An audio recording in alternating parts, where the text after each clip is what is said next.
A single father was tricked into a blind date with a blind girl, and what she said made him cry. A revelation changed their lives forever. A story that will touch your heart. Subscribe, like, and comment on where you are watching from. The heat of December in Brooklyn was relentless that Saturday afternoon. The streets buzzed with the typical weekend activity as trendy young people mingled between art galleries and hip bars in the neighborhood. David Johnson adjusted the collar of his navy blue dress shirt, a desperate attempt to look more presentable for a date he secretly hoped would be cancelled. At 38, the civil engineer had built a meticulously organized routine around his 8-year-old daughter Emma. With brown hair already graying at the temples and broad shoulders bearing the weight of being both father and mother, David had that tired look of someone who worked too much and smiled too little. His hands, calloused from drawing plans and playing dolls on weekends, trembled slightly as he pushed open the glass door of the corner cafe.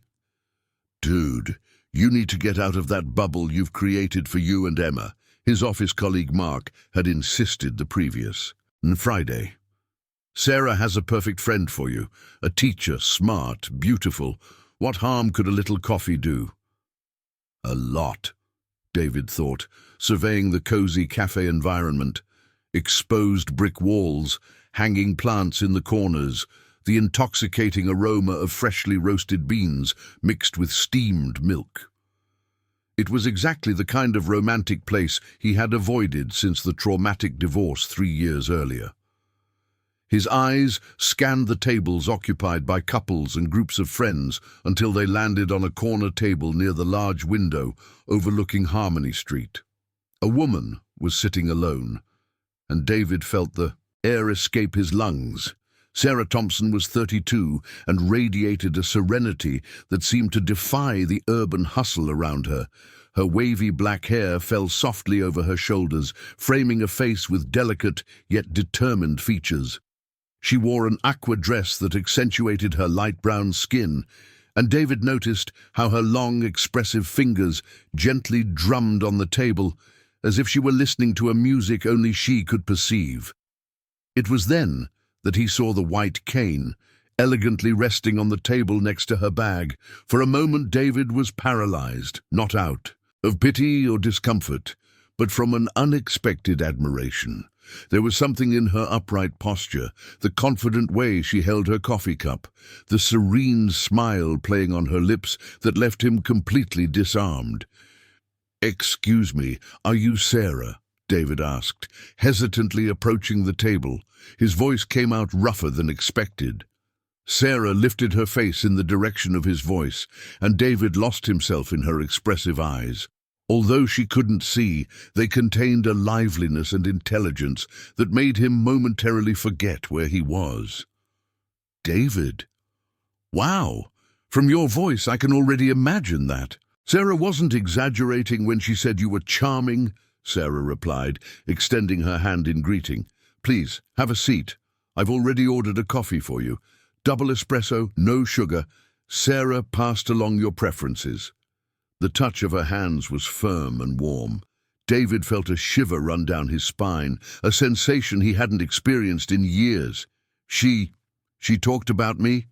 She said you're a single dad, a self-proclaimed workaholic, and that you avoid dates like the plague." Sarah laughed, a crystal-clear laugh that made several people at nearby tables look in their direction. She also said, "You're one of the most genuine people she knows, but that you're hiding behind spreadsheets and responsibilities." David blushed, sitting down in the chair across from her. She didn't hold back on the details, it seems. "And you?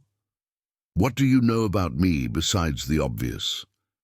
Sarah gestured discreetly toward the cane, without any trace of self-pity or discomfort. "I know you're a teacher and that you have a master's in inclusive education," David replied, observing how she slightly tilted her head to better catch the sound of his voice. "And that you agreed to meet a stranger on a Saturday afternoon, which makes me think you're either brave or a little crazy." "Definitely a bit of both," Sarah smiled, picking up the cup with precise movements. "I work at East Village Middle School, teaching English to kids in grades 6 to 8, including some students with special needs. And you, what exactly do you build? David took a deep breath, feeling strangely comfortable talking about himself. Bridges, mostly. Overpasses, walkways. I like building things that connect places, that make people's lives easier. How romantic, Sarah commented, and David couldn't detect any irony in her voice. It must be rewarding to see your creations being used by thousands of people every day. Yeah, it is, but it's not always glamorous. Last week I spent 3 days under the elevated highway, checking the support structure. I came home looking like a miner from the last century. David laughed, relaxing for the first time in weeks. My daughter said I looked like a character from a sitcom after working with cement. Your daughter? What's her name? Sarah asked, and David noticed the genuine interest in her voice. Emma, 8 years old, with a big personality. She's part artist, part scientist, and completely stubborn like her mother. David hesitated for a moment before continuing. It's just the two of us for 3 years now, since the divorce. Sarah nodded understandingly. It must be challenging to balance work and parenting alone. Sometimes it feels like I'm going crazy, David confessed, surprising himself with his own honesty. Emma has questions that make me question my entire engineering education. Last week, she asked me why clouds don't fall if they're made of water. And what did you say? Sarah laughed.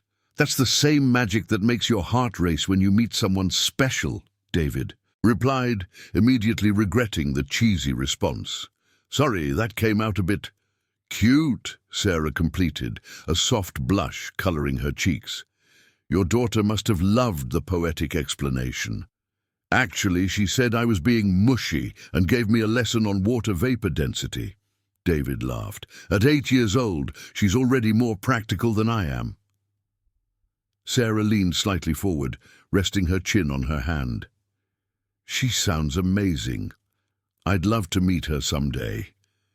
That simple statement hit David like a bolt of lightning. For 3 years, no woman had shown genuine interest in getting to know Emma. On the contrary, his daughter had always been seen as an obstacle, an extra package that came with him. She would like you, David said softly. She loves people who ask interesting questions. And you seem to be an expert at that. The afternoon coffee turned into a walk along Harmony Street, then down Aspicuelta Street, with Sarah guiding herself by the sound of traffic and the aromas wafting from the restaurants. David watched, fascinated, as she navigated the urban space with confidence, stopping occasionally to comment on the smell of fresh French bread or the sound of street music in the distance. You see the city in a completely different way, David commented, as they waited for the light to change at the corner of Teodoro Sampaio. I don't see it. I feel it, Sarah gently corrected. New York has textures, temperatures, rhythms. Each neighborhood has its own sensory personality. Brooklyn smells like creativity and expensive coffee. East Village smells like history and school lunches. When they finally said goodbye at the Brooklyn subway station, David felt a strange emptiness in his chest. Sarah saved her number in her phone with an efficiency that impressed him, promising to send a message as soon as she got home. That was unexpected, David said, unsure how to express the confusion of feelings bubbling inside him. The best things in life always are, Sarah replied, smiling before descending the station stairs, her cane lightly scratching the ground. David stood on the sidewalk for several minutes after she disappeared from sight, his heart racing and his mind spinning. For the first time in 3 years, he had completely forgotten to check the time, to think about the household chores waiting for him, to calculate how long he had before Emma returned from her grandmother's house. For the first time in a long time, David Johnson felt alive. Monday arrived with the typical morning rush at David's home. Emma was running around the living room in her slightly crooked school uniform, searching for the backpack that invariably appeared in the most unusual places. David was trying to prepare breakfast while mentally reviewing the day's commitments, but his concentration had been shattered since Saturday. "Dad, you burnt the toast again," Emma announced, climbing onto a chair to reach the jar of jelly. At 8 years old, she had developed a keen perception for her father's distractions. With her curly brown hair tied in 2 messy pigtails and sharp brown eyes that missed no detail, Emma Johnson was a determined miniature with a giant personality. "Sorry, Princess. Let me make another," David murmured, tossing the burnt bread in the trash and turning the toaster back on. "You've been acting weird since yesterday. When you got home, you were smiling to yourself on the couch," Emma observed with the scientific curiosity of a little detective. "And you were humming in the shower. You never hum." David paused mid-motion, spreading butter on the bread.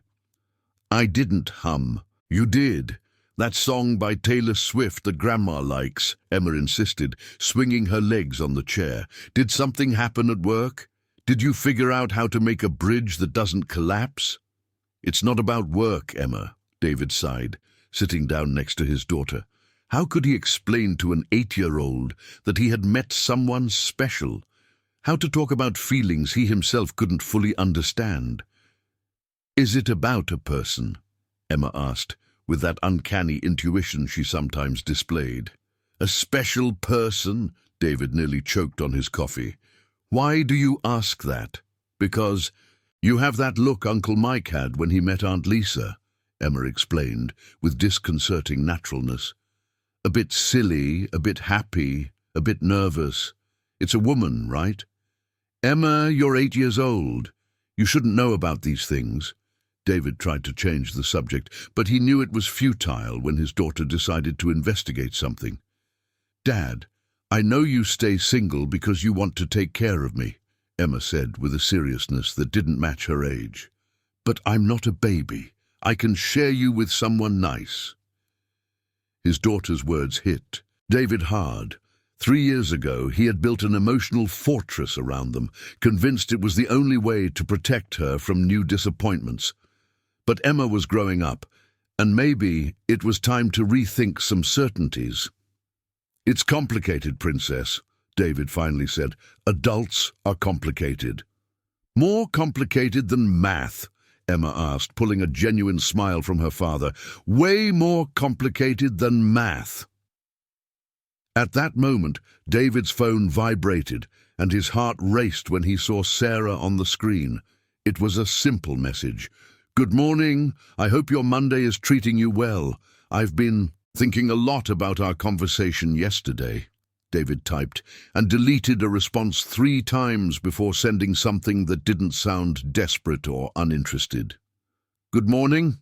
Monday's normal, but it's much better now. I can't stop thinking either." "Is it her?" Emma asked, stretching her neck to try to see the phone screen. "Emma, privacy," David gently reprimanded, but he couldn't hide his smile. "What's her name?" Emma insisted, finishing her toast in record time. "Sarah." "Sarah," Emma repeated, testing the name. "Pretty name. Is she a teacher?" David looked surprised at his daughter. "How do you know that?" "Lucky guess," Emma shrugged. But David noticed that Emma was paying much more attention to the conversation than she let on. "Can I meet her?" "Emma, calm down. We just met on Saturday." David tried to temper his daughter's enthusiasm, although secretly he was touched by her receptiveness. "But you liked her, right? Otherwise, you wouldn't have that goofy look on your face." Emma jumped out of her chair and grabbed her backpack. "Let's go, or I'll be late. And so will you." During the drive to school, Emma bombarded David with questions about Sarah. How old was she? If she was pretty, if she liked kids, if she could cook. David answered what he could, omitting the detail about Sarah's visual impairment. Not out of shame, but because he wanted to process how to approach the subject with his daughter better. "Dad, are you going to see her again?" Emma asked as they parked in front of the school. I don't know yet, Princess. Maybe, David replied honestly. I hope so. You deserve to be happy, Emma said with a maturity that tugged at David's heart. She leaned over to kiss her father's cheek before getting out of the car. And if she's really nice, I promise I'll be polite.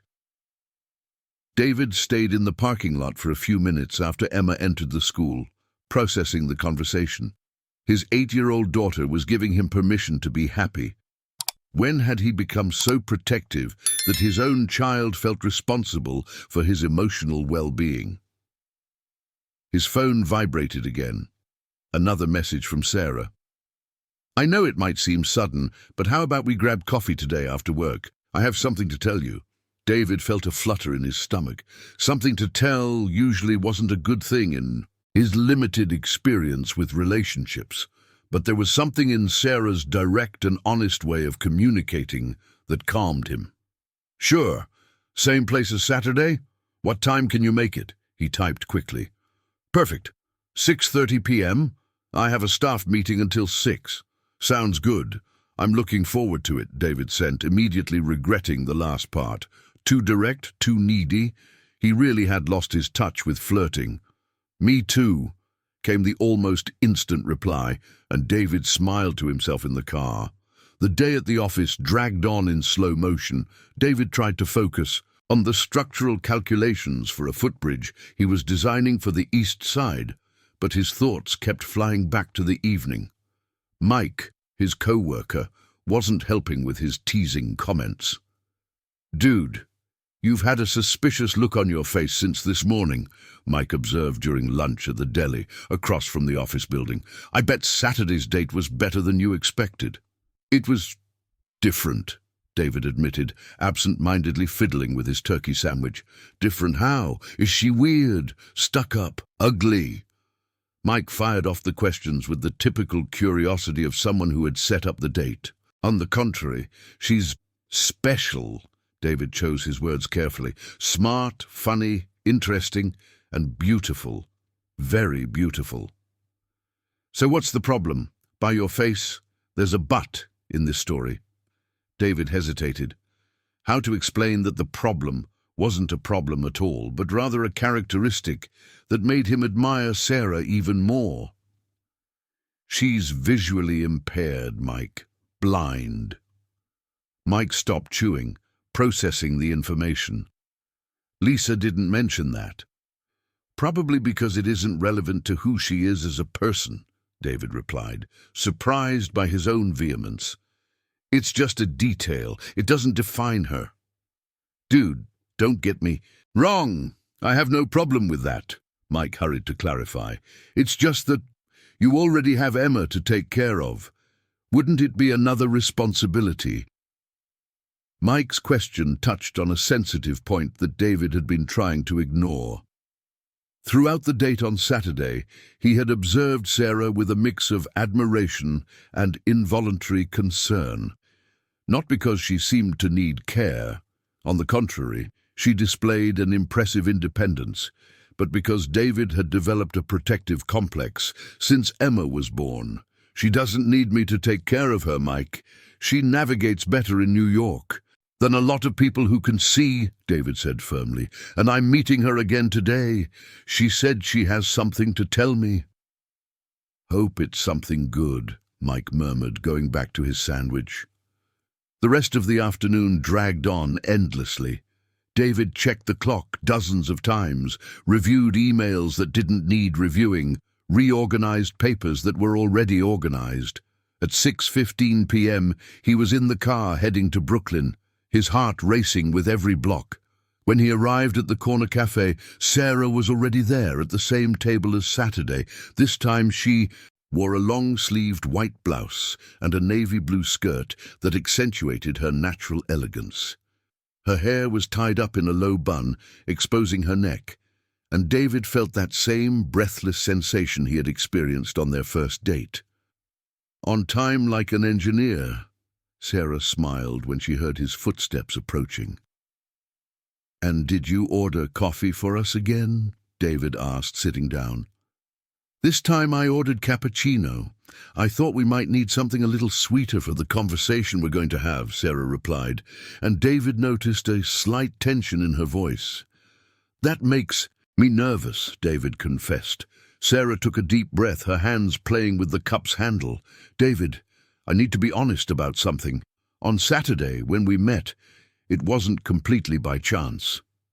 David's stomach dropped. What do you mean? Lisa showed me your photos on social media before setting up the date, Sarah said quickly, as if she wanted to lift a weight off her shoulders. I saw how you talked about Emma, about being a single dad, about your projects. And I was curious, interested. That's why I accepted the date. David fell silent for a moment, processing the information. So you already knew who I was? I did. And I know this might seem dishonest, but I wanted to meet you exactly because of the things I read about you. You, Sarah continued, her voice gaining strength. You seemed real to me, genuine, a dedicated father, a serious professional, someone who isn't afraid to show vulnerability. Vulnerability, David repeated. Your posts about the challenges of being a single dad, about not knowing how to do Emma's hair, about burning dinner because you were helping her with homework. Sarah smiled softly. Most men try to appear imperfect on social media. You show that you're human. David felt a strange mix of relief and confusion. So, you agreed to go out with me because I'm a domestic disaster? Sarah laughed, and the tension in the air eased a bit. I agreed because you seemed like someone worth having coffee with, and I haven't regretted it for a second. Neither have I, David admitted. But now I'm curious. What else did you find out stalking my profile?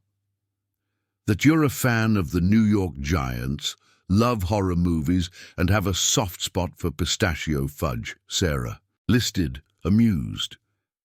And that your daughter is a potential artist based on the drawings you post. Wow, you really did your homework. David shook his head, impressed. And I don't even know what your team is. The New York Yankees, Sarah replied promptly. And I hate horror movies. I prefer cheesy, romantic dramas. We're going to have to work on those differences, David said, surprised at how natural the phrase felt, as if they were already planning a future together. We really will, Sarah agreed, extending her hand across the table. David took it, feeling that familiar thrill again. For the first time in 3 years, David Johnson was willing to lower his defenses and discover where this unexpected connection could lead them. 3 weeks had passed since that revealing conversation at the cafe, and David found himself in completely uncharted territory.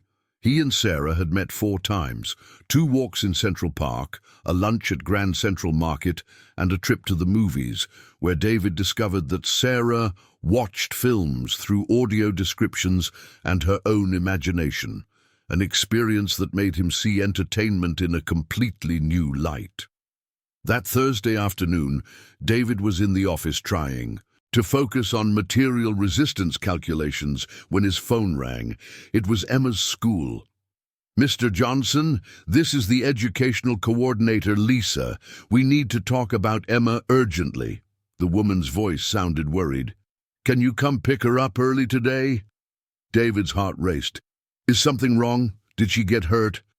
It's nothing physical, but she had a episode in English class. She's very agitated and specifically asked to talk to you. David dropped everything at the office and rushed to the school. He found Emma sitting in the coordinator's office, her legs swinging nervously, her eyes red from crying. Upon seeing her father, she threw herself into his arms. Dad, I couldn't do it, Emma sobbed against his chest. The teacher asked us to write an essay about family, and I couldn't. David looked at the coordinator, seeking explanations. Lisa Carter, a middle-aged woman with gray hair and an understanding gaze, gestured for them to sit down. The assignment was to write about my ideal family, Lisa explained calmly. Emma started well, writing about the two of you. But then she stopped and began to cry. When the teacher asked what was wrong, she said she was confused about what an ideal family is. David hugged Emma tighter, feeling the weight of responsibility pressing on his chest. Princess, our family is perfect just the way it is. But it's not, Dad. Emma lifted her head, her eyes still wet. I love you more than anything, but sometimes I feel like something is missing, and now that you've met Sarah. David felt as if he had been punched in the stomach. Emma, Sarah doesn't change anything between us. It does, Emma insisted with the brutal honesty of children. You look happy when you talk to her, and I like that. But then I get scared that you might leave too, like Mom. The educational coordinator gently intervened. Mr. Johnson, it's natural for changes in family dynamics to cause anxiety in children. Emma is a very perceptive girl. It might be important to gradually include her in the changes happening in your life. David looked at Emma, seeing the genuine fear in her eyes. 3 years ago, he had built a stable routine to protect her from the uncertainties of the adult world. But now he realized that his overprotection was creating other types of insecurity. Emma, would you like to meet Sarah? David asked impulsively. For real, not just hearing me talk about her. Emma's eyes widened. Can I? If you want to, David confirmed, already mentally calculating how to approach the subject with Sarah. But you need to promise me one thing. If at any point you don't like her, or if you feel uncomfortable, you tell me. Deal? Deal, Emma nodded vigorously. But Dad, there's something you need to know about me. What is it, Princess? Emma took a deep breath, as if preparing for an important confession. I know about Sarah, that she can't see. David froze. How do you know that? I heard you talking to Uncle Mike in the kitchen last Sunday, Emma confessed, blushing. It wasn't on purpose. I just wanted to ask for a glass of water. The educational coordinator observed the interaction with professional interest. David realized he was navigating emotional waters far more complex than he had imagined. And what did you think about that? David asked, preparing for any reaction. I thought she must be very brave, Emma replied simply, and that's why you like her so much. You always like brave people. David felt his eyes welling up. At 8 years old, Emma was already showing an emotional maturity that made him proud and worried at the same time. Do you want to call her now? David offered, taking out his phone. We can set up a meeting for this weekend. Now? Emma perked up instantly. Can I talk to her? David dialed Sarah's number, his heart racing. How to explain the situation without seeming like David was forcing a premature approach? Hi, Sarah. What a nice surprise. She answered on the second ring, her voice carrying the smile that David had already learned to recognize, even through the phone. Hi, Sarah. Look, I'm here at Emma's school and, well, she would like to talk to you if it's not too much trouble. There was a pause on the other end of the line. Of course, put her on the phone. David handed the cell to Emma, who took it with slightly trembling hands from nerves. Hello, Sarah? Emma spoke softly. Hi, Emma. It's so nice to finally talk to you. Your dad can't stop telling stories about you. Sarah's warm voice came through the speaker. He talks about you too, Emma replied, gaining confidence. A lot. Sometimes in the middle of dinner he stops eating and smiles to himself. David blushed furiously as Sarah laughed on the other end of the line. The educational coordinator smiled discreetly. Really? It's nice to know I'm not the only one who gets distracted thinking about someone special, Sarah joked. Emma, your dad told me that you are very smart and that you like art. I do. I paint and draw. And I'm learning to play the flute at school, Emma said with growing enthusiasm. Do you like music? I love it. Actually, music is one of the ways I see the world, Sarah explained patiently. Every person has a different rhythm when they walk. Every place has unique sounds. It's like the whole city is a symphony. Emma was fascinated. Wow! Can you recognize people just by the sound of their footsteps? I can.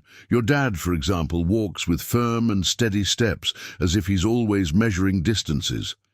It's an engineer's walk, Sarah explained, and David was surprised by the accuracy of the observation. That's cool. Sarah, do you want to come to our house on Saturday? I can show you my drawings and we can cook together.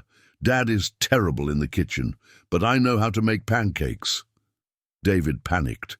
They had only known each other for 3 weeks, and Emma was already inviting Sarah over. But before he could intervene, Sarah replied, I would love to, Emma, but only if your dad agrees, and if you teach me how to make those famous pancakes. Dad agrees, right, Dad? Emma looked at David with pleading eyes. David looked at his daughter, then at the phone, then at the educational coordinator, who was watching everything with an understanding smile. Of course, Princess. Sarah, would you like to have a homemade lunch on Saturday? I would love that. What time would be good?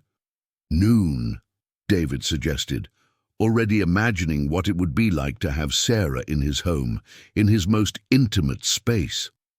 Perfect. Emma, I need to hang up because I have a meeting now, but I'm really looking forward to meeting you in person. And probably your pancakes, Sarah said affectionately. I'm excited too. Bye, Sarah. Emma returned the phone to David with a radiant smile. Bye, David murmured, still processing what had just happened. After they hung up, Emma turned to her dad with a determined expression that he recognized very well. Dad, now I need to tell you something important, Emma said solemnly. I like Sarah. Even without knowing her personally, I like her voice, the way she talks to me, how she makes you happy. That's great, Princess, David replied, moved. But I need to be sure of one thing, Emma continued. If you and she really get together, you won't love me less, right?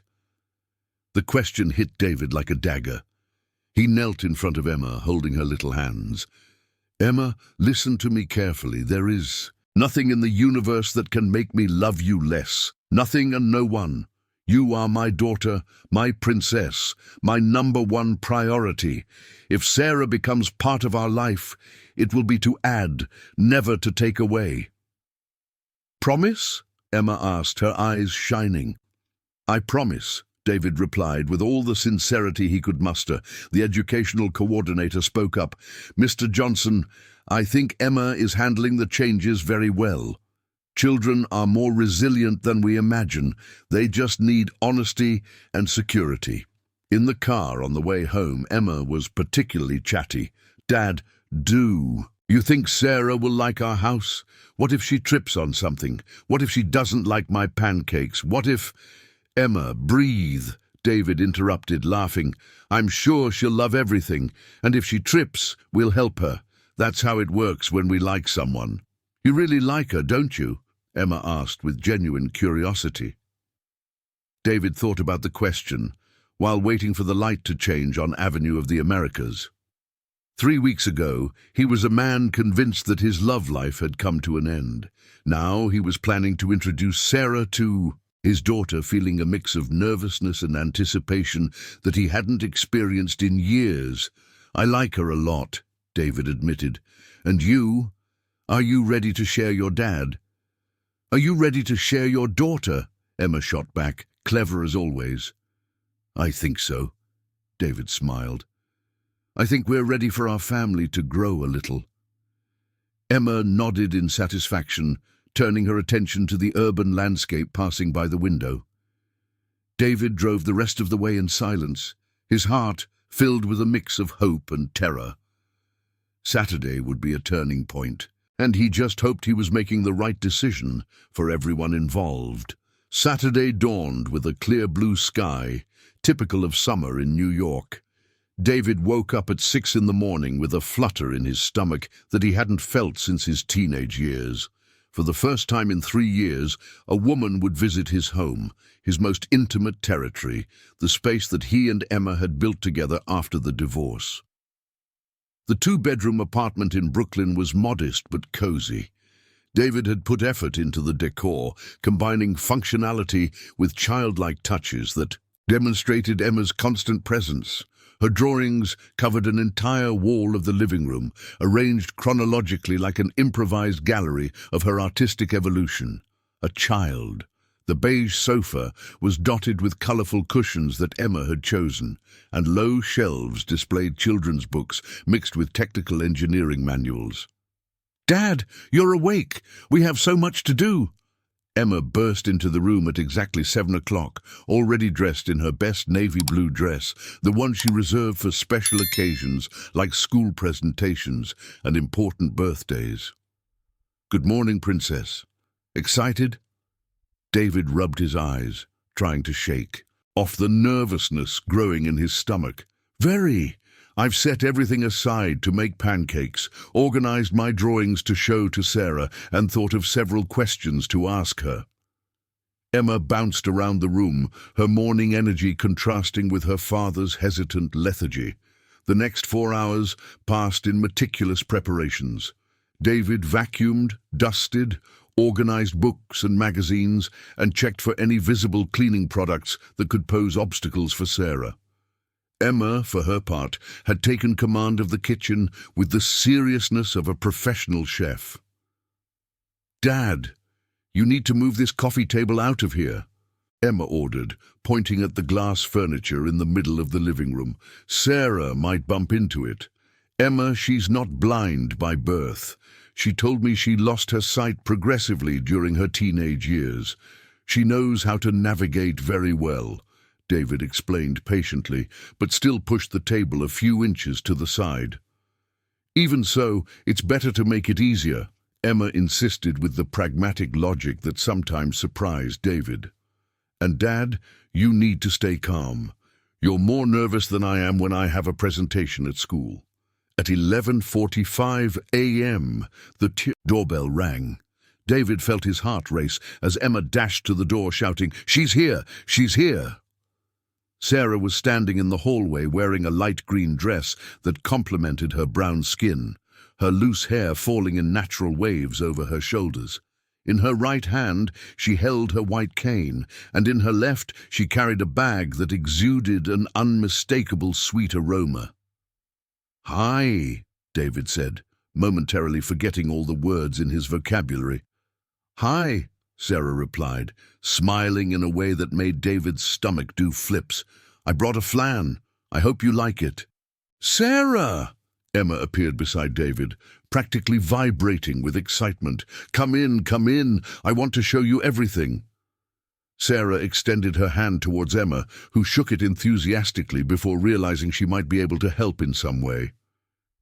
"Do you want me to guide you?" Emma asked with disarming naturalness. "I'd love that," Sarah replied, touched by the girl's spontaneity. "Can you tell me what the house is like while you show me?" Emma took on the role of tour guide with professional seriousness. "So this is the living room. There's a big beige sofa, really soft, and a TV on the wall. Oh, and a whole wall filled with my drawings. Dad insists on keeping all of them, even the bad ones." "There are no bad drawings of yours," David protested, following the two through the house.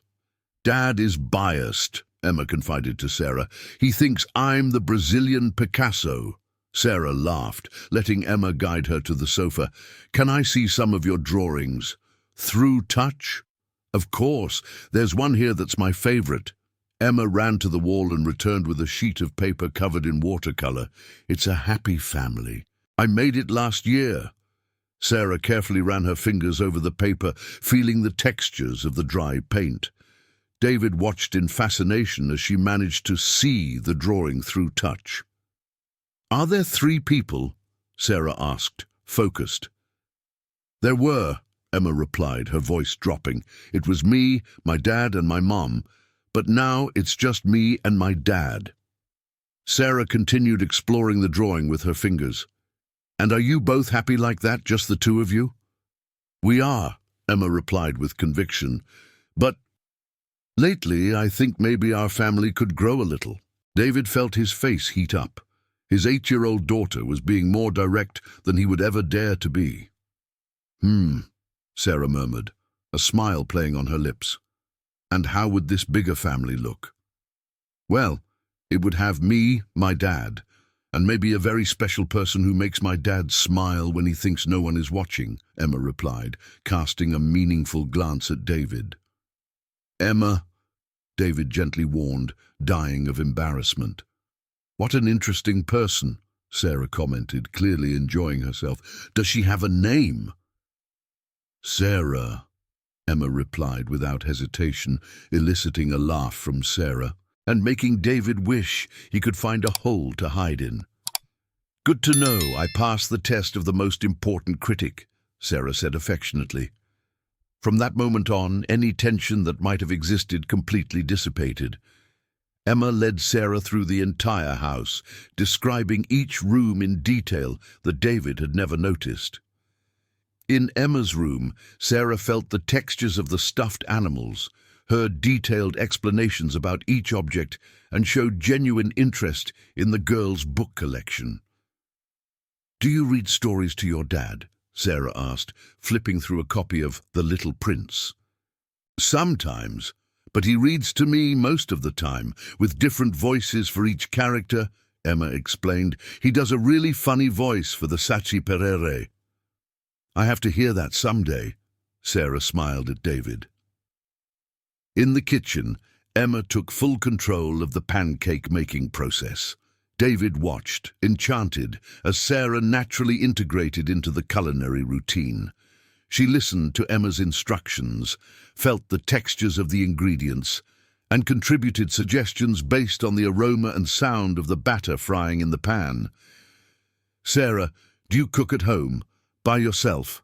Emma asked as she expertly flipped a pancake. "I do cook. I have my tricks. I rely a lot on my sense of smell and specific arrangements in the cabinets," Sarah explained. "But I confess, I've never made pancakes as perfect as these." "That's because you've never had Chef Emma teaching you," Emma replied with false modesty that made everyone laugh. During lunch, the conversation flowed naturally. Sarah talked about her work at school, about the funniest students, about the educational projects she developed. Sarah bombarded her with questions about what it was like to teach, whether the students were well behaved, and if she had ever thought about having children. "Emma," David interjected when his daughter asked the last question. "It's okay," Sarah laughed. "Yes, Emma, I would like to have children someday. I've always thought it would be an amazing experience." "And what kind of man would you want to be the father of those children?" Emma continued her relentless interrogation. David nearly choked on his soda. "Emma, those questions are very personal." "No problem. Let me think." Sarah pretended to seriously consider the question. "I think I would want someone responsible, caring with children, who knew how to build important things. Maybe an engineer." Emma clapped her hands, beaming. "What a coincidence. My dad is an engineer." "Really? How lucky for me." Sarah winked at David, who was as red as a tomato.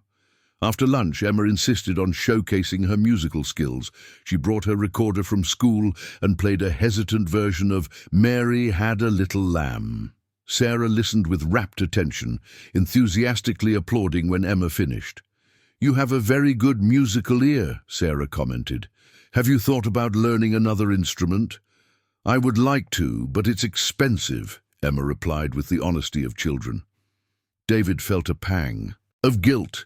He worked hard to provide a comfortable life for Emma, but extras like music lessons were still a luxury that was hard to justify. "You know, at my school there's a music project for the community. Free classes on Saturdays," Sarah mentioned casually. "If your dad allows it, you could give it a try." Emma's eyes widened. "Really? Dad, can I?" David looked at Sarah, seeing the genuine generosity in her gesture. "Are you sure? We don't want to take advantage." "It would be a pleasure. Emma has natural talent. It would be a waste not to develop it," Sarah insisted. Hours flew by. When David looked at the clock, it was already 4 in the afternoon. Emma was sitting on Sarah's lap on the couch, both flipping through a children's storybook in Braille that Sarah had brought in her bag. "How does it work?" Emma asked, running her fingers over the raised dots. "Each combination of dots represents a letter," Sarah explained patiently. "Do you want to learn your name?" For the next 30 minutes, Sarah taught Emma to read some basic letters. David watched, touched by the infinite patience Sarah demonstrated and the affectionate way she treated his daughter. When it was time for Sarah to leave, Emma looked visibly sad. "Are you coming back?" she asked, hugging Sarah tightly. "If you and your dad invite me again, of course I'll come back," Sarah replied, returning the hug. "You're invited every Saturday," Emma declared solemnly. At the door, Sarah turned to David. "Thank you for the wonderful lunch, and thank you for sharing your daughter with me. She is extraordinary." "Thank you," David replied, his voice laden with emotion, "for being patient with the invasive questions, for being so caring with her, for making it all seem so natural." Sarah stepped closer and gently touched David's face. "Because it is natural. Emma is a part of you, and you are becoming very important to me." After Sarah left, David found Emma in the living room, looking out the window.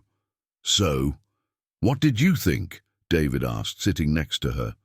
"Dad, she's perfect for us," Emma replied with absolute conviction. "She's smart, funny, kind, and makes you happy. Besides, she really likes me. She's not just pretending to please you." "How do you know that?" "Because she asked about my drawings, my music, my books, and she really listened to the answers," Emma explained with a wisdom that surprised David. "She wants to know who I am, not just be polite." David hugged his daughter, feeling a peace he hadn't experienced in a long time. Maybe, after 3 years of building walls, it was time to open some windows. Maybe it was time to believe that their little family could indeed grow in a beautiful and natural way. "So do you approve?" David asked. "I totally approve," Emma replied, sealing everyone's fate with the most important approval David could wish for. To be continued. Chapter 5. The First Storms.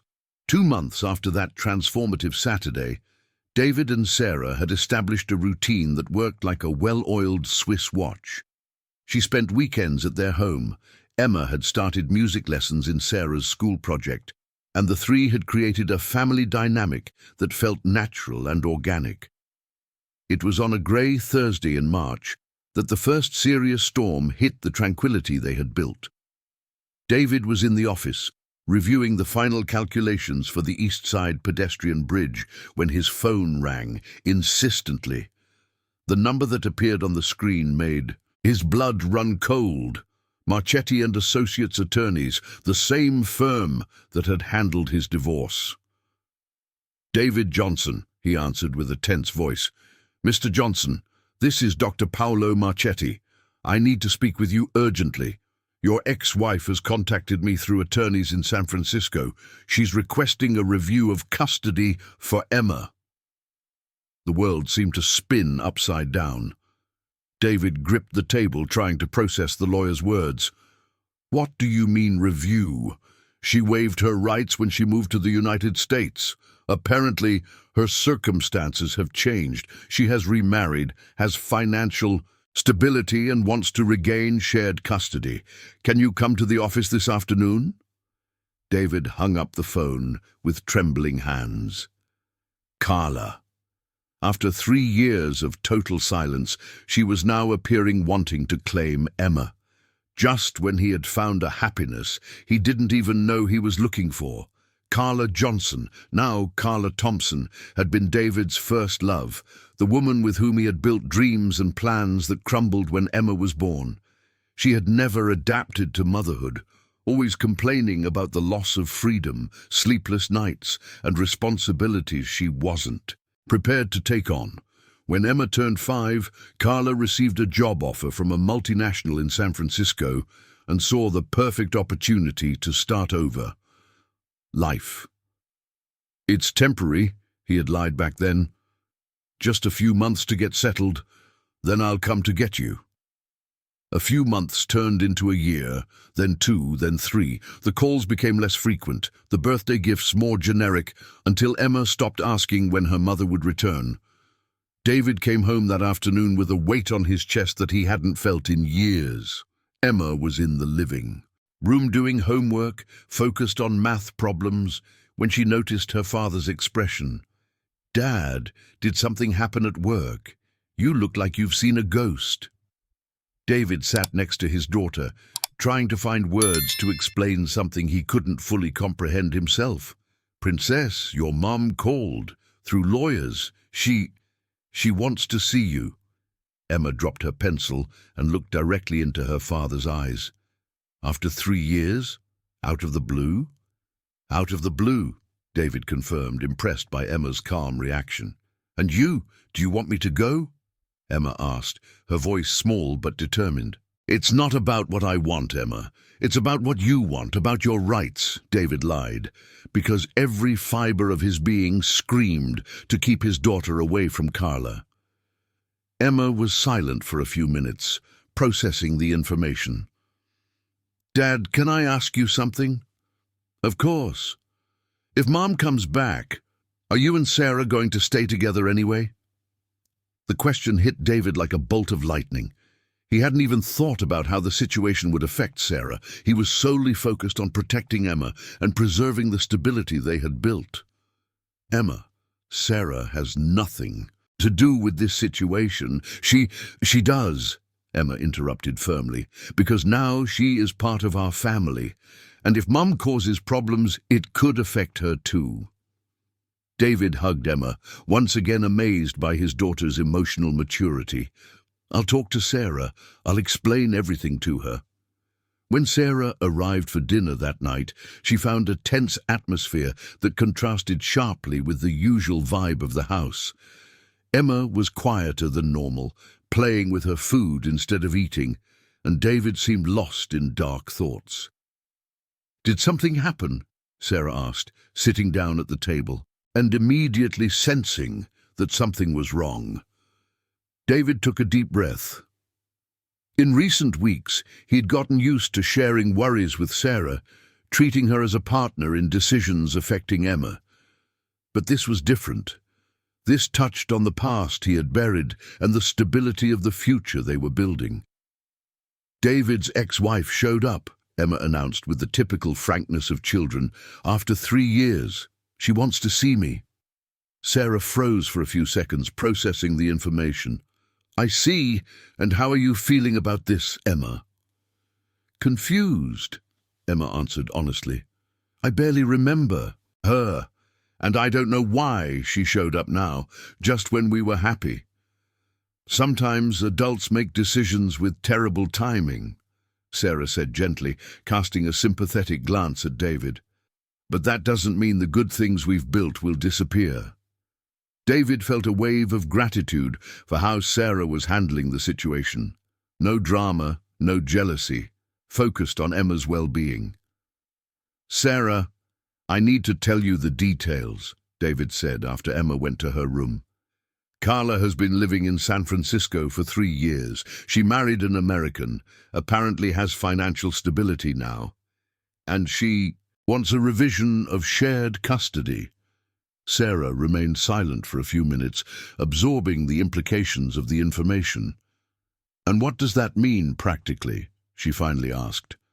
"I don't know yet. I'm meeting with the lawyer tomorrow morning, but it could mean that Emma would have to spend time with her, maybe even in the United States," David said, his voice heavy with anguish. "David, look at me." Sarah gently touched his face. "Whatever the outcome, we will face it together. Emma is a smart and strong girl. She will make the right decisions for herself. And if she decides she wants to stay with her mom, then we support her decision. because that's what people who love do. We prioritize the well-being of those we love, even when it hurts," Sarah interrupted firmly. David looked at this extraordinary woman who'd entered his life and revolutionized everything. In just 4 months, Sarah had become not only his partner, but a true ally in raising Emma. And there she was, offering unconditional support in a situation that could destroy everything they had built together. "I love you," David said impulsively, the words escaping before he could filter them. Sarah froze. It was the first time either of them had verbalized that feeling that had been quietly growing for weeks. "I love you too," she replied softly. "And that's why I'm not going anywhere, no matter what happens with this Carla situation." They embraced in the kitchen, holding on to each other like castaways in a storm. Outside, New York continued its frenetic routine, indifferent to the small family drama unfolding in their apartment in Brooklyn. On Friday morning, David met with Dr. Marchetti in an elegant office in Midtown. The lawyer, a middle-aged man with graying hair and an experienced look, got straight to the point. "David, the situation is delicate. Carla is claiming that she now has better financial and emotional conditions to raise Emma. She married an executive, they live in a big house in Silicon Valley, and she is saying she can offer educational opportunities that Emma wouldn't have in Brazil." "And the custody she renounced? The abandonment for 3 years?" David asked, trying to control his rising anger. "She is claiming it was a temporary separation to establish herself professionally, that she always intended to seek her daughter when she had adequate conditions," Dr. Marchetti explained. "Legally, it's a valid argument." David felt the ground crumble beneath his feet. "And what is our defense? Emma's emotional stability, established bonds, routine, consolidated. And the fact that she chose to stay with you during this entire time," the lawyer took notes while speaking. "But David, I need to know, does your current situation help or hinder the process?" "What do you mean?" "You have a girlfriend who is visually impaired. A conservative judge might see this as instability or a lack of proper supervision for a child." Dr. Smith was brutally honest. David felt a wave of indignation. Sarah is a teacher, has a master's degree, and is one of the most responsible and caring people I know, and Emma adores her. "I believe you, but I need you to be prepared for all the arguments that might be used against you," the lawyer warned. David left the office feeling as if he were being attacked from all sides. Carla questioned his ability as a single father, and now Sarah's presence, the best thing that had ever happened in his life, could be used against him. When he got home that night, he found Sarah and Emma in the kitchen, preparing a chocolate cake. The domestic scene, so natural and loving, painfully contrasted with the venomous insinuations he had heard in the office. "How did it go?" Sarah asked, reading the tension on David's face. "Complicated," David replied, avoiding going into details in front of Emma. Later, after Emma went to bed, David told Sarah about the conversation with the lawyer, including the part about how her presence could be seen as problematic. "I understand," Sarah said calmly. "Do you want me to step back during the process?" "What? No! Sarah, never!" David panicked. "I don't want you to step back. I want you to stay. I want to fight for this, for us, for our family." "Then that's what we'll do," Sarah replied with determination. "We'll fight. Together." That night they fell asleep in each other's arms, preparing for the battle that lay ahead, a battle that would test not only the love between them, but also the strength of the family bonds they had built so carefully. The war for Emma's custody was just beginning, and neither of them had any idea how brutal it would become.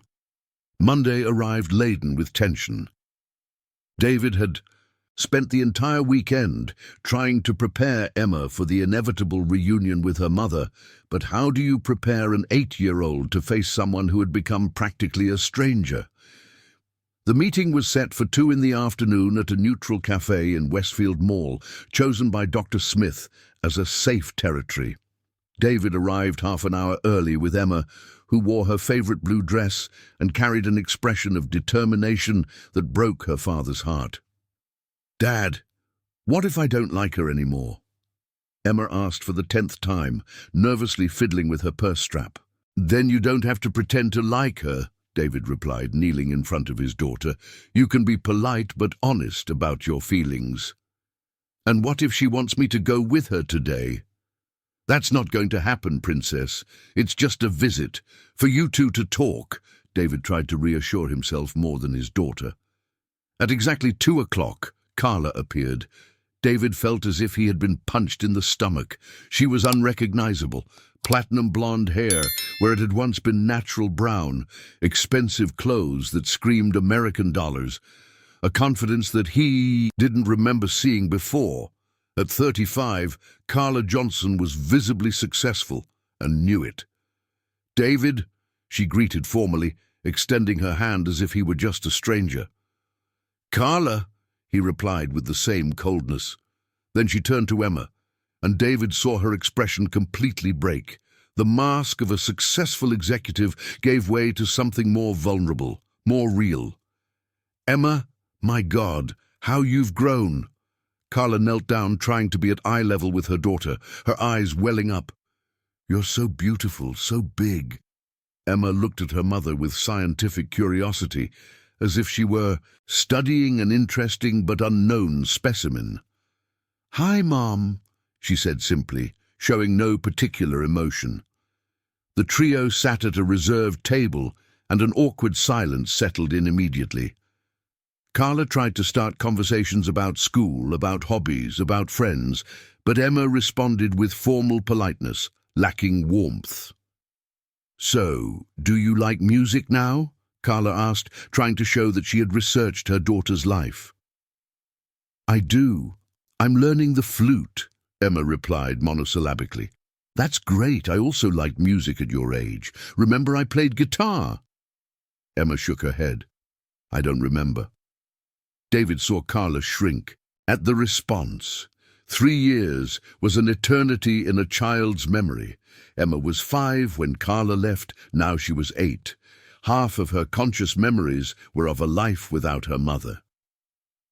"Emma, your mother wants to talk to you about some changes," David intervened when the silence became unbearable. "Changes?" Emma asked, her voice gaining a note of alarm.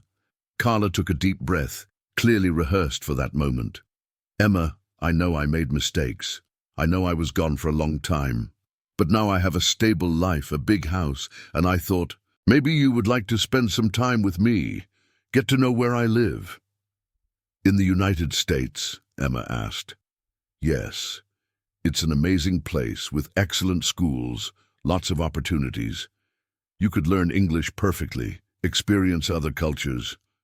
"And leave my dad?" Emma interrupted, her voice getting higher. "It wouldn't be leaving. It would be sharing.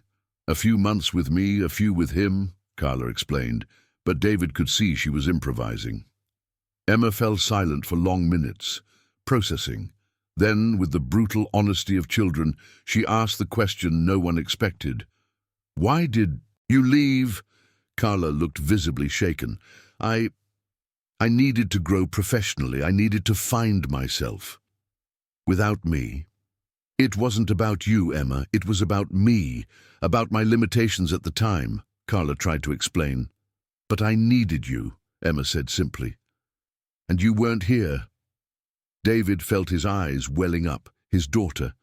8-year-old Emma was verbalizing 3 years of abandonment with a clarity that cut like a knife. "I know, my daughter, and I regret it every day," Carla said, tears rolling down her face. "That's why I'm trying to fix this now." "Now that I've learned to live without you?" Emma asked, and David realized she was angrier than sad. The conversation continued for another hour, growing increasingly tense. Carla was trying to sell the idea of a new life in the United States, but Emma asked practical questions that showed her resistance. What about Sarah? What about my music lessons? What about my friends and my dad? When they finally said goodbye, Emma barely waved at Carla. In the car, on the way home, she finally broke down. Dad, does she think she can come back and change everything just because she has money now? I don't know what she's thinking, Princess, David replied honestly. She didn't even ask about Sarah. She didn't care if I was happy. She only talked about opportunities and schools, Emma continued, outraged. And that strange accent. She hardly seems American anymore. David arrived home emotionally exhausted. Sarah was in the kitchen preparing dinner and immediately sensed the tension in the air. How was it? She asked softly. Weird. Very weird, Emma replied before David could.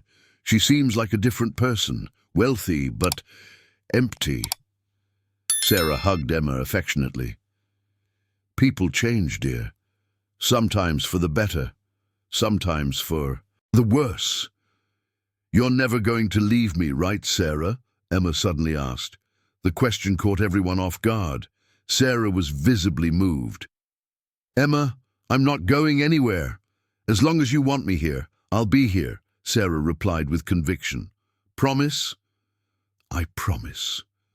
That night, after Emma went to bed, David and Sarah talked about the reunion. David recounted every detail, including Carla's grand promises about international opportunities. And how are you feeling? Sarah asked. Angry, very scared, David confessed. Carla has financial resources that I will never have. She can offer things I can't. What if the judge thinks Emma would have a better life with her? David, Emma doesn't want a better life. She wants her life, the life you built together, Sarah said firmly. Money doesn't replace presence. Opportunities don't replace love. But what if legally? Legally, Emma has a voice in the process, and she made it very clear today that she doesn't want to change her life, Sarah interrupted. Besides, you're not alone in this fight. I'm here. We're in this together. On Tuesday, Dr. Smith called with news that completely changed the tone of the case. David, I need to tell you something about the investigation we did on Carla, the lawyer said, his voice filled with satisfaction. We discovered some interesting details about her marriage. What kind of details? She married Michael Johnson just 6 months ago, and he has been married twice before, both marriages ending in ugly disputes over alimony, Dr. Smith explained. Additionally, his company is facing some financial problems. The stability she's claiming may not be as solid as it seems. David felt a mix of relief and apprehension. And does this help our case? A lot. It shows a pattern of emotional and financial instability. Moreover, we found out she had 2 serious relationships between leaving Brazil and marrying Johnson. Not exactly the profile of someone focused on preparing to be a mother, the lawyer continued. And now? Now we prepare our defense based on the emotional stability Emma has with you. And David, I want you to know, Sarah's presence can actually help our case. How so? A stable maternal figure, a qualified teacher who has already developed a bond with Emma. It's the opposite of what Carla can offer, Dr. Smith explained. I want to talk to both of them, with Emma and with Sarah. We need to show the judge that Emma has a functional and happy family. When David shared the news with Sarah and Emma, both reacted with a mix of relief and determination. We're going to fight, Sarah said simply. We're going to show that family isn't defined by money or opportunities, but by love and presence. Emma, who had been quiet throughout the conversation, finally spoke up. Dad, I want to talk to the judge. I want to tell him that I choose you. I choose our family. David hugged his daughter, feeling a mix of pride and protectiveness. His 8-year-old girl was ready to fight for the family they had built together. The battle was far from over, but for the first time since Carla had appeared, David felt they had a real chance to win. To be continued. Chapter 7. Secrets Revealed. 3 weeks passed since the tense reunion between Emma and Carla, and life had taken on a strangely normal routine considering the circumstances. David immersed himself in work during the day to avoid thinking about the court case, while Sarah maintained the emotional stability of the home with her calming presence. Emma, for her part, displayed impressive maturity, completing her school assignments and attending music lessons as if nothing was happening. It was on a rainy Thursday in April that everything changed again. Sarah was at school, teaching her 7th grade class, when she felt a sharp and sudden pain in her head, followed by overwhelming dizziness. She leaned on the desk, trying to hide her discomfort, but the symptoms intensified rapidly. "Miss Sarah, are you okay?"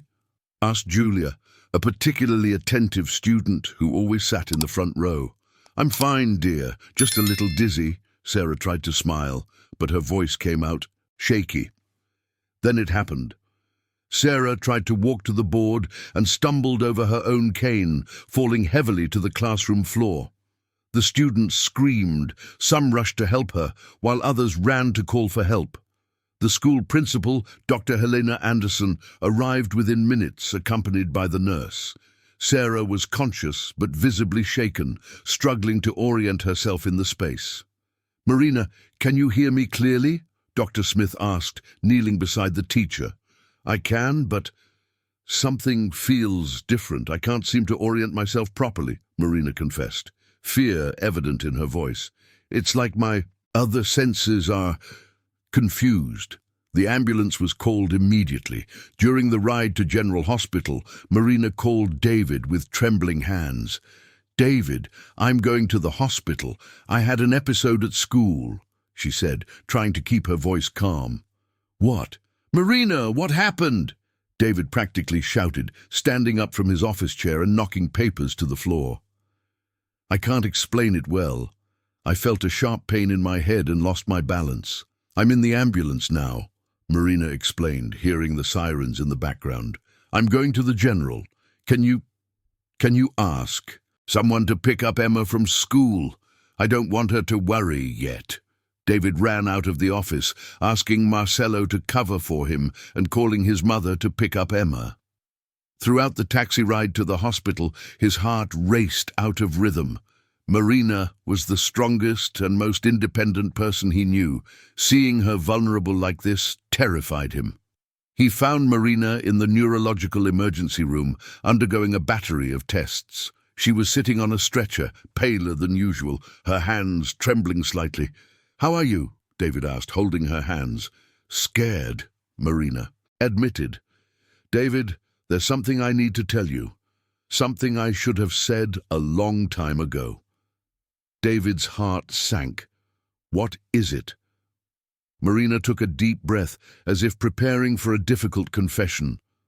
"My blindness wasn't congenital, nor the result of an accident. It's progressive, degenerative." David fell silent, processing the words. "I have a rare genetic condition called Usher syndrome type 2. I gradually lost my vision during my teenage years, but the disease can also affect other senses. Mainly hearing and balance," Marina continued, tears rolling down her face. "Marina, why didn't you ever tell me this?" "Because I was scared," she confessed. "Scared that you would see me as a burden, scared that you wouldn't want to build a future with someone who might deteriorate." David felt a mix of shock, sadness, and anger. "Do you think I'm that superficial?" "It's not about being superficial. It's about being practical. You already have Emma to take care of. You didn't need more responsibilities," Marina explained, her voice breaking. "Marina, look at me." David gently held her face. "You are not my responsibility. You are my partner. And whatever this disease may do, we will face it together." At that moment, Dr. Smith, the responsible neurologist, entered the room with a folder of test results. "Mrs. Johnson, The preliminary tests show that you experienced an episode of severe vertigo related to your condition. I need to discuss some adjustments to your treatment, the doctor explained carefully. Doctor, you can speak in front of David. He is my family, Marina said, squeezing David's hand. Dr. Smith sat down, adopting the serious demeanor that David already recognized from other medical situations. Marina, the syndrome is progressing faster than we expected. Your tests from 6 months ago showed stability, but today we detected significant changes in your inner ear. That's why you're experiencing episodes of dizziness and disorientation. And what does that mean? David asked, fearing the answer. It means we need to adjust the medications and consider some lifestyle changes. Marina may experience more episodes like today. Independent mobility may be temporarily compromised during crises, the doctor explained. Marina fell silent, absorbing the implications. Doctor, I work with children. I need to be reliable, present. If I can't guarantee that... We're not going to make hasty decisions, Dr. Smith interrupted. With proper medication and some adjustments, you can maintain your normal routine most of the time. When they left the hospital 2 hours later, David and Marina were emotionally exhausted. In the taxi heading home, they remained silent for a few minutes. David, I would understand if you wanted to rethink our relationship, Marina finally said. David stopped the taxi immediately. Get out with me. They got out on Fifth Avenue in the middle of the afternoon rush. David took Marina to a nearby park bench, and they sat down.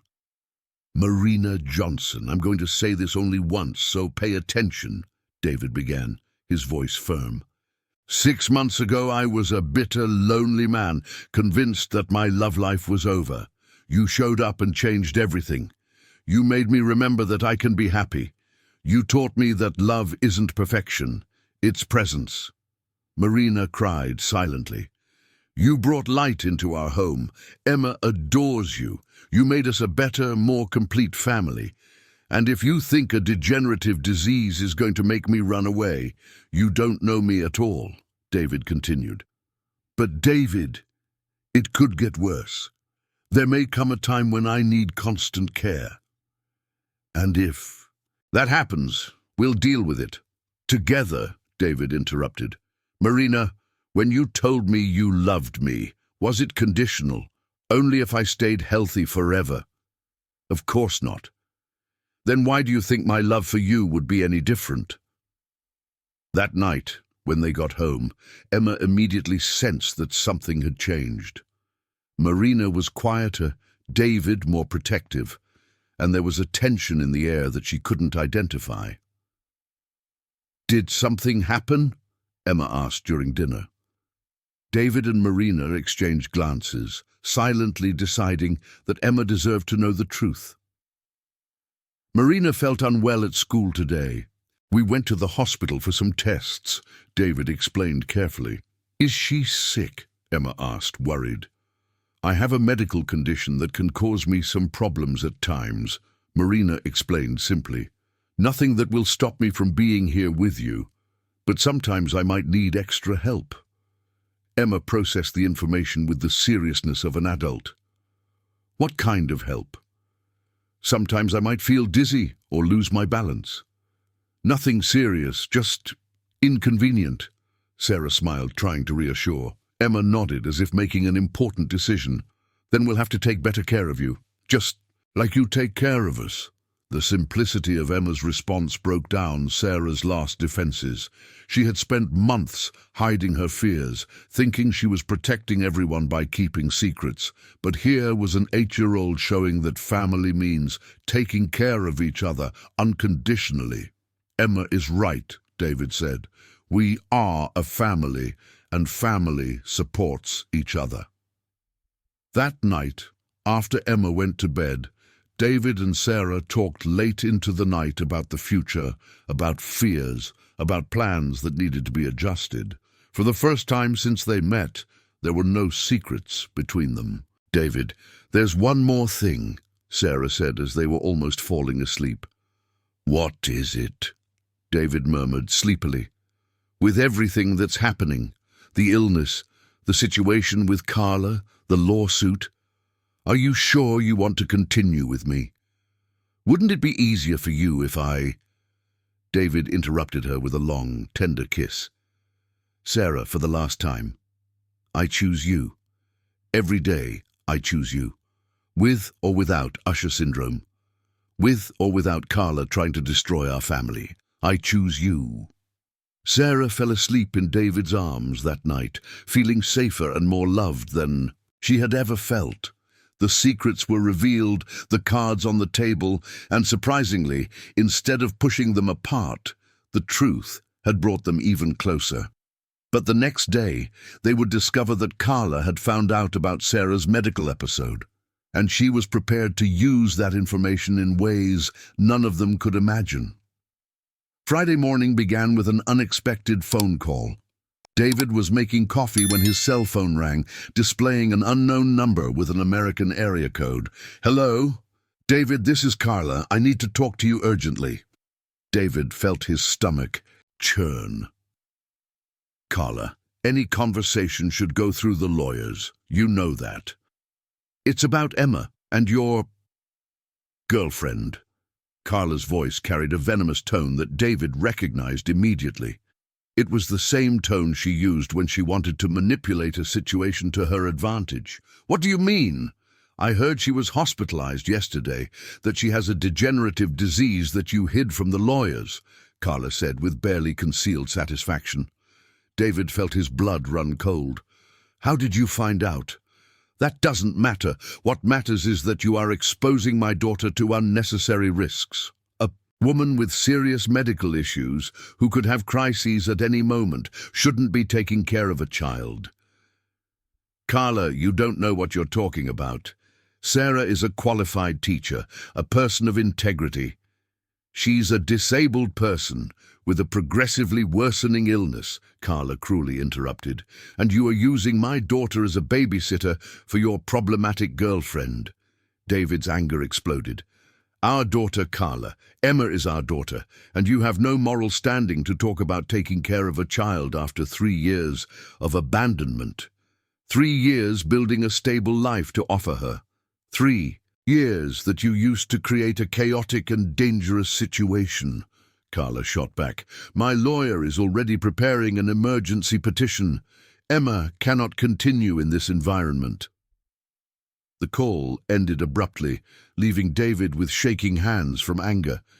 Sarah appeared in the kitchen at that moment, still in her robe, immediately sensing the tension. "Was it her?"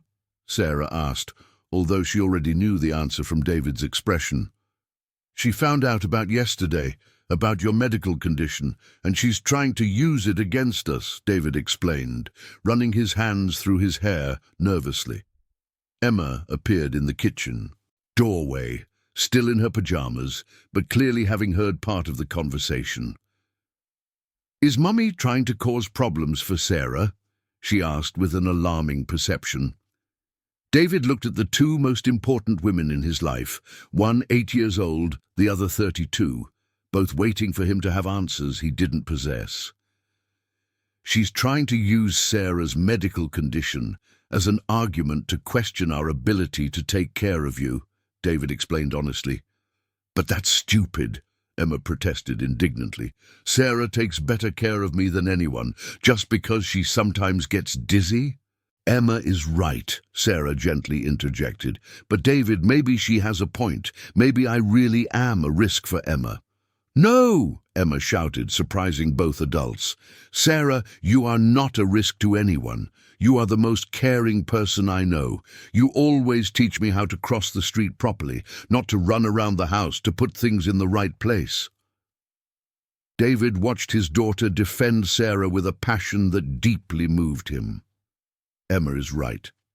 Sarah, you can't let Carla plant seeds of doubt in your head." The phone rang again. This time, it was Dr. Smith. David, I need you to come to the office immediately. I received an emergency petition from Carla's lawyers. It's aggressive. An hour later, David, Sarah, and Emma were sitting in Dr. Smith's elegant office. The lawyer had a grim expression as he flipped through the documents he had received. The petition alleges that Emma is being exposed to unnecessary risks to her safety and well-being, Dr. Smith read. Specifically, they mention the presence of a person with multiple disabilities and unstable medical conditions in the home environment. Can they do this? David asked, outraged. They can. Try. But it's a risky strategy on their part, Dr. Smith explained. Discrimination based on disability is a crime. If we can prove that they are using prejudice as the basis for the petition, it could backfire. Sarah remained silent, clearly shaken by how her condition was being weaponized. What do we need to do? David asked. We need complete medical documentation for Sarah. Reports that prove she has control over her condition and that she does not pose a risk to children.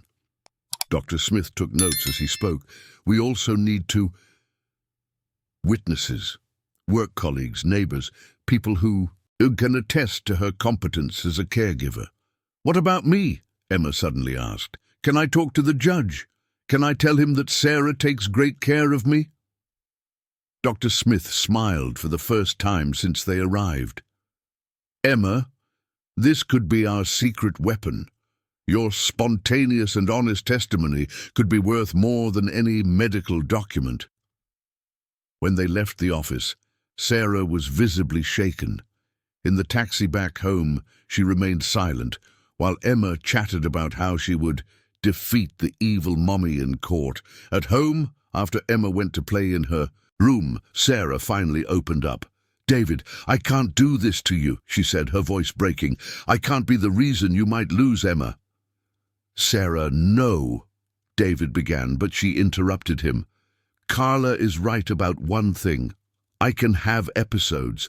I can become disoriented. What if something happens to Emma while she's in my care? David knelt in front of Sarah, holding her hands. Sarah, do you think I would leave Emma in the care of someone I don't trust completely? But what if... There are no what-ifs. You've known Emma for 6 months. How many times has she been hurt or in danger during that time? Sarah thought for a moment. None. Exactly, because you are careful, responsible, and loving. Your visual impairment has taught you to be even more attentive to details, more aware of potential dangers, David explained. Carla is using prejudice as a weapon, but we won't let her win. That afternoon, something unexpected happened. Dr. Smith, the principal of Sarah's school, appeared at the apartment door. Dr. Smith, what are you doing here? Sarah asked, surprised. Sarah, I heard about the legal situation you are facing. I came to offer my support, the principal said, entering the living room. Dr. Smith was a 60-year-old woman with grey hair neatly tied in an elegant bun, radiating authority and wisdom. She had been a principal for over 20 years and was respected throughout the educational network in New York. My support, Sarah repeated, confused. Sarah, you are one of the best teachers I have ever worked with. Responsible, dedicated, innovative. If anyone is questioning your ability to care for a child based on your impairment, they are making a serious mistake, Dr. Smith spoke with conviction. Dr. Smith, that's very kind, but it's not kindness, it's justice. Sarah, you develop teaching methods that other teachers try to imitate. You have infinite patience with difficult children. You are a model of how to overcome limitations, the principal continued. And if you need me to testify about this in court, I will be there. David felt his eyes welling up. Dr. Smith, that would mean so much to us. Furthermore, the principal continued, opening her bag, I brought letters of recommendation from 12 colleagues, 3 educational coordinators, and 8 parents, all attesting to Sarah's professional and personal competence. Emma, who had been listening from the bedroom door, rushed in. "Did you come to help Sarah?" she asked Dr. Smith. "I came to help Justice, dear. Your Sarah is a special person, and special people deserve to be defended," Dr. Smith replied warmly. "She really is special. She teaches me things that even my dad doesn't know," Emma declared solemnly. That night, after Dr. Smith left, the family gathered in the living room to plan their defense. Emma insisted on participating in the conversation because it was about her, too. "Dad, I want to talk to the judge," Emma said determinedly. "I want to tell him what our life is really like. How Sarah helps me with homework, how she teaches me to be careful, how she makes pancakes better than you do." "Emma, are you sure? It can be a bit scary to speak in front of important adults," David warned. "I'm not afraid. I have to protect our family just like you are doing," Emma replied with a maturity that broke David's heart. Sarah hugged Emma tightly. "Thank you for defending us, my dear." "We are family," Emma simply replied, "and family protects family." David looked at his two girls and felt a fierce determination forming in his chest. Carla had chosen the wrong battle. She had underestimated the strength of the bonds they had built. The war was far from over, but for the first time since it all began, David was sure they were not fighting alone. They had a community, a support network, and most importantly, they had a united family determined to stay together. The real battle was just beginning. 3 weeks after Carla's emergency petition, the hearing was scheduled for a rainy Tuesday in May. David hadn't slept well for days, and Sarah spent the nights awake, mentally, reviewing all the arguments that could be used against her. Emma, paradoxically, was the calmest of the three. On the morning of the hearing, she woke up early and carefully chose an outfit. Her most formal navy blue dress, well-polished black shoes, and a ribbon in her hair that Sarah had given her as a gift. "Princess, are you sure you want to do this?" David asked for the 10th time while they had breakfast. "We can still change our minds." "Dad, I need to do this," Emma replied with a seriousness that didn't match her 8 years. "Mom is lying about Sarah. Someone has to tell the truth." Sarah was particularly quiet, nervously stirring her coffee cup without drinking. "Sarah, are you okay?" Emma asked, noticing the tension. "I'm nervous," Sarah admitted. "What if the judge believes I pose a danger to you? What if—" "Sarah, stop," Emma interrupted with unusual firmness. "You take care of me better than anyone. You taught me how to tie my shoes properly, how to organize my school supplies, not to leave books on the floor for anyone to trip over. If anyone knows about safety, it's you." David watched the interaction between his daughter and Sarah, once again impressed by Emma's emotional maturity. A few months later, Sarah had become a true second mother to her, and Emma was willing to fight to defend that relationship. The courthouse was particularly busy that morning. David, Sarah, and Emma arrived accompanied by Dr. Smith and Dr. Smith, who had insisted on attending as character witnesses. "Remember," Dr. Smith advised as they climbed the courthouse stairs, "be natural, honest, and don't let them provoke you. The judge will evaluate not only the facts, but also the family dynamics." In the courtroom, Carla was already seated next to her lawyers, a pricey team of 3 people in immaculate suits. She wore a chic light grey outfit and had adopted the posture of a successful executive. When she saw Emma enter, her face lit up with a smile that didn't reach her eyes. "Emma, darling, you look beautiful." Carla stood up to greet her daughter, but Emma merely waved politely, keeping her distance. Judge Dr. Richard Foster entered the room, a middle-aged man with greying hair and a serious but not unfriendly expression. He had a reputation for being fair but strict in cases involving minors. "Good morning, everyone. We, are here to evaluate the custody modification petition presented by Mrs. Carla Thompson, formerly Carla Mendez, the judge began, adjusting his glasses to read the documents. During the first hour, Carla's lawyers presented their arguments. They spoke about financial stability, educational opportunities in the United States, and inevitably arrived at the issue of the unsuitable domestic situation at David's home. Your Honor, our client is concerned about Emma's safety in an environment where there is a person with multiple disabilities and unstable medical conditions, said Ms. Beatrice Collins, Carla's lead attorney. Dr. Smith immediately stood up. Your Honor, this is pure discrimination based on disability.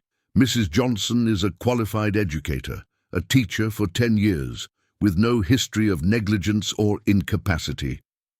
The issue is not discrimination, it's safety, retorted Ms. Collins. Mrs. Johnson was hospitalized a month ago due to a crisis related to her degenerative condition. She could have new episodes at any moment. Sarah felt her cheeks burn with shame and anger, but she maintained her composure. I will hear the witnesses, the judge decided. Dr. Smith, please step forward. Dr. Smith gave a powerful testimony, describing Sarah as one of the most competent and caring educators she had ever worked with. She mentioned innovative teaching projects, exceptional patience with difficult students, and safety methods that other teachers tried to emulate. Dr. Smith, would you trust your own grandchildren to the care of Mrs. Johnson? Asked Dr. Smith. Without hesitation, Dr. Smith replied firmly. Sarah has a higher safety awareness than most people. Her disability has made her more attentive, not less. Next, Dr. Smith, Sarah's neurologist, was called. He explained her condition in detail, emphasizing that with proper medication, episodes were rare and manageable. Doctor, in your medical opinion, does Mrs. Johnson pose any risk to a child in her care? The judge asked. Absolutely not, Your Honor. On the contrary, her condition has taught her to be extraordinarily cautious and prepared for emergencies, Dr. Smith replied. Then came the moment everyone feared and awaited. Emma would be heard by the judge. Emma, do you know why we are here today? The judge asked gently, bending down to be at the girl's height. I do, Your Honor. Mommy wants me to live with her because she thinks Sarah is dangerous, but she is wrong, Emma replied with impressive clarity.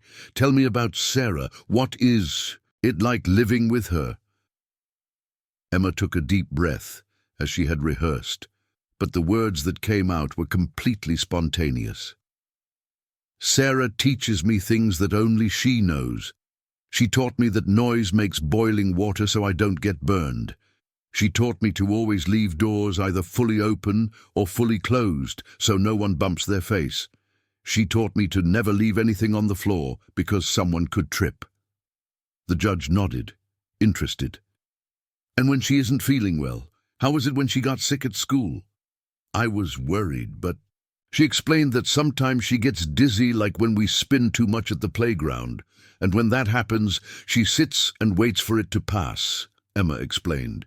She always tells me the truth about everything.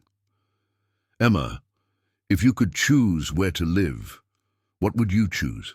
The judge asked the crucial question. Emma looked at Carla, then at David and Sarah, and finally back at the judge. Your Honor, I love my mommy, but I barely remember her. She left when I was 5 and never called on my birthday. Daddy has always been here, and Sarah makes our house a real family. Carla visibly held back tears. And what about living in the United States? Your mother says you would have better opportunities there, the judge continued, but I already have opportunities here. I have music lessons, I have my friends, I have my school, I have my family, Emma replied. Opportunity isn't just expensive school, it's having people who love you every day. The room fell silent for a moment. Even Carla's lawyers seemed touched by Emma's sincerity. One last question, Emma. Do you feel safe with Sarah? Safer than with anyone, Emma replied without hesitation. She always knows where I am, always listens to see if I'm okay, always asks if I need anything, and when I have a nightmare, she tells stories until I fall asleep again. When Emma returned to her seat, Sarah was silently crying. David held her hand, once again amazed by his daughter's wisdom and courage. The judge called for a 15-minute recess to evaluate all the testimonies. During that time, Carla approached the group. "Emma is doing well," she simply said, her voice laden with emotion. I didn't imagine she would be so mature." She has grown a lot in the last 3 years," David replied without hostility, "and Sarah has been an important part of that growth." Emma looked at Sarah for the first time since the beginning of the process. I may have been unfair. I let fear and jealousy speak louder than common sense." When the judge returned, his decision was clear and firm. After hearing all the testimonies and analyzing the documentation presented, it is evident that Emma is in a stable, loving, and safe family situation.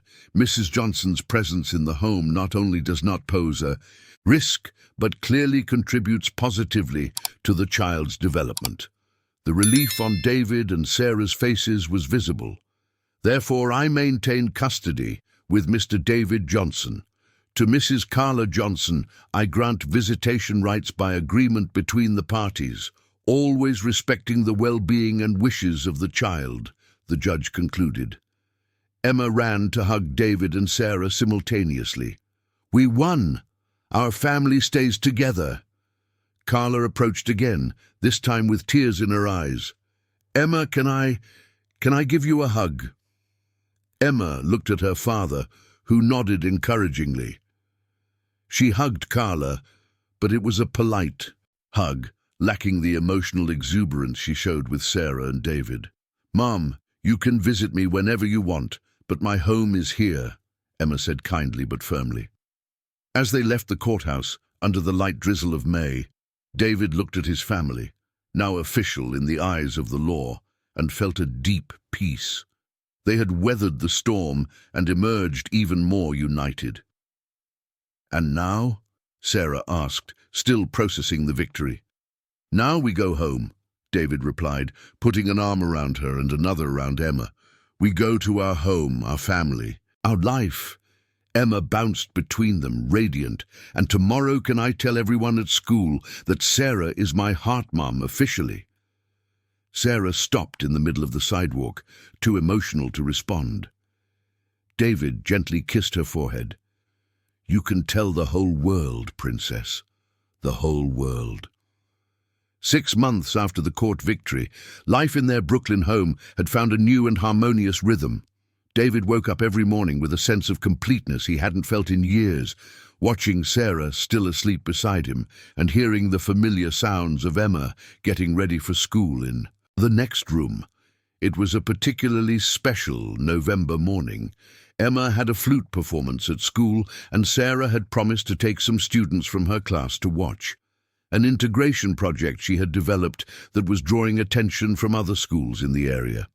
"Dad, are you sure you won't be late?" Emma asked for the 4th time during breakfast, nervously adjusting her school uniform. "Princess, I wouldn't miss your performance, even if the office building was collapsing," David assured, pouring more coffee for Sarah. "And you, famous teacher, ready for another one of your revolutionary projects?" Sarah smiled, that serene smile that had won David over since their first meeting at the corner cafe. "The kids are excited. Julia hasn't stopped asking if Emma plays as well as I said she does." "I play better," Emma declared, with a confidence that made everyone laugh. The family dynamic had settled in so naturally that sometimes David forgot it hadn't always been this way. Sarah was not just a presence in the house. She had truly become co-responsible for Emma's education and upbringing. She attended school meetings, knew Emma's friends, and had memorized the schedules and preferences of each of Emma's activities. During the months following the court process, Carla had kept her promise to visit Emma regularly. Once a month, she came to New York for a few days and had gradually developed a more mature relationship with her daughter. Emma, in turn, had learned to separate her resentment over abandonment from the possibility of building a new relationship with her mother. "Mum called yesterday," Emma casually mentioned, spreading jelly on her toast. "She said that Michael, her husband, wants to meet me on her next visit." "And what do you think about that idea?" David asked, observing his daughter's reaction. "I think it could be nice. If he makes Mum happy, he must be a good guy," Emma replied with a maturity that continued to surprise David. "But Sarah, will you come with me when I go to lunch with them? I feel less nervous when you're around." Sarah looked visibly touched. "Of course, dear. If your dad agrees." "I always agree with you two," David said, watching the bond between his daughter and Sarah.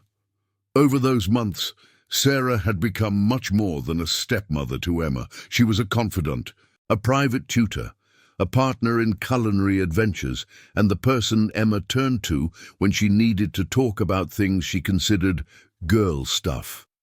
Sarah's medical condition had stabilized with the new treatment.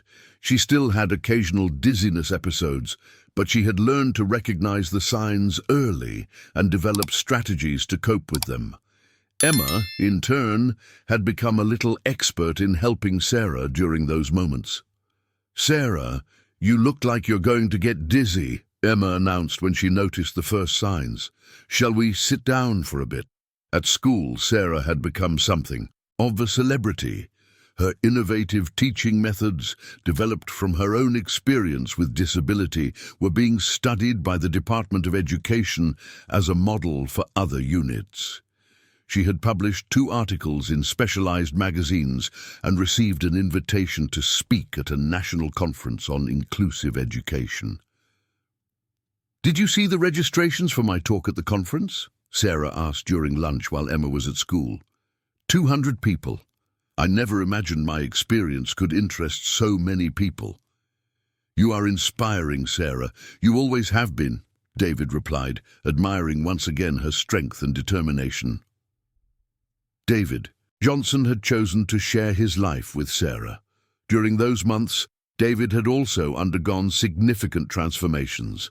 His relationship with Sarah had taught him to be less controlling and more open to sharing responsibilities. For the first time since Emma's birth, he didn't feel like he was carrying the weight of everything alone. At work, he had received a promotion to coordinate an ambitious urban revitalization project in the East Village. It was a professional challenge that would require more time and dedication, but he knew he could accept it because he had Sarah as a true partner at home. "David, there's something I need to tell you," Sarah said that afternoon when they returned from Emma's presentation at school. The girl had played "You Are My Sunshine" on the flute with an expressiveness that moved the entire audience. "Go ahead," David replied, noticing a mix of nervousness and excitement in Sarah's voice. "I received an invitation to participate in an educational exchange program in Finland. 6 months researching inclusive education methods in schools there," Sarah said quickly, as if she wanted to lift a weight off her shoulders. David felt a knot in his stomach. 6 months? "It's a unique opportunity. The program is specifically focused on educators with disabilities who develop innovative methodologies," Sarah explained, but her voice showed that she was torn about the decision. Emma, who had just entered the room still wearing her presentation uniform, immediately sensed the tension in the air. "Did something happen?" she asked, looking from one to the other. "Sarah received an invitation to travel to Finland, to work there for a while," David explained, trying to keep his voice neutral. Emma was silent for a few seconds, processing the information. "For how long?" 6 months, Sarah replied softly. "That's a long time," Emma said, her voice getting smaller. "Do you want to go?" Sarah knelt in front of Emma, holding her little hands. "It's an important professional opportunity, sweetie, but it's also a long time away from you both." "Sarah," David intervened. You need to make the decision that's best for you. You can't stop growing professionally because of us. But you are my family, Sarah protested. How can I leave my family for 6 months? Emma looked from one to the other and then, with the wisdom she sometimes showed, asked a question that no one was expecting. Sarah, if you don't go, will you regret it forever? The question struck at the heart of the matter. Sarah was silent for a few minutes, struggling with conflicting feelings. Maybe, she finally admitted, it's the kind of opportunity that comes once in a lifetime. Then you have to go, Emma said with determination. Dad always taught me that when you love someone, you want that person to be happy and fulfill their dreams.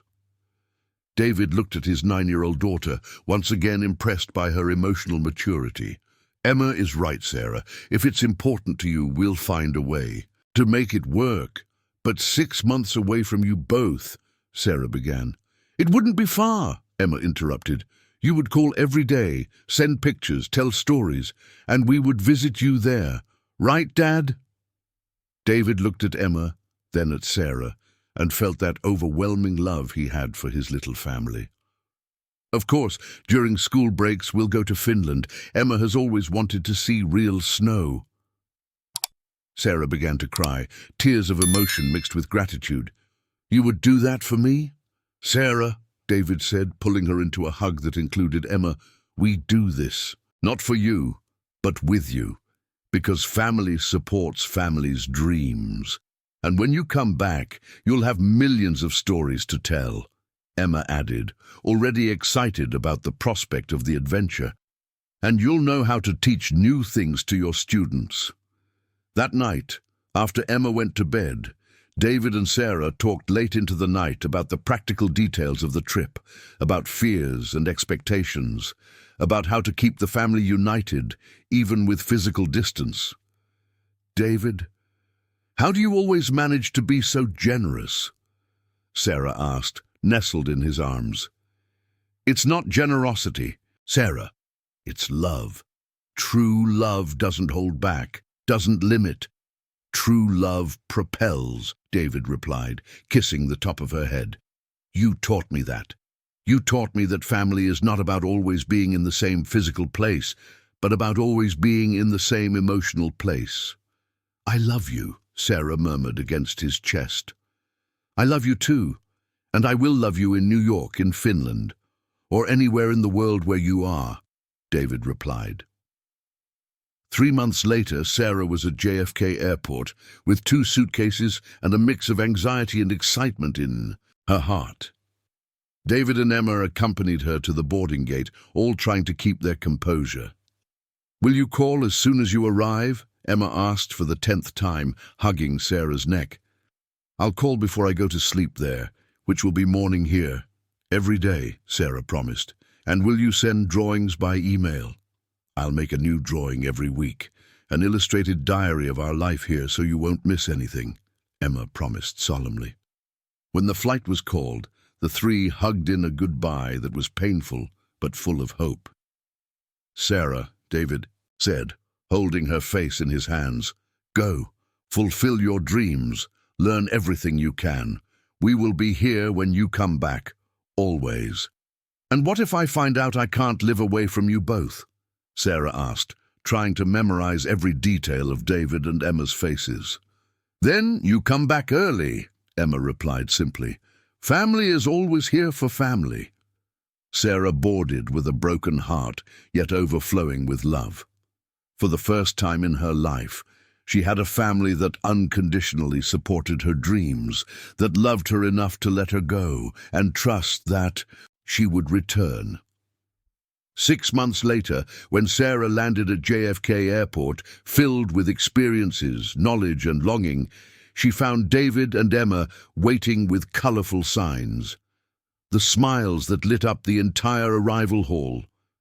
Welcome back home, David said, kissing her as if it were the first time. We missed you every day, Emma added, jumping into Sarah's lap. I missed you guys too, Sarah replied, hugging her family. But do you know what I discovered over there in Finland?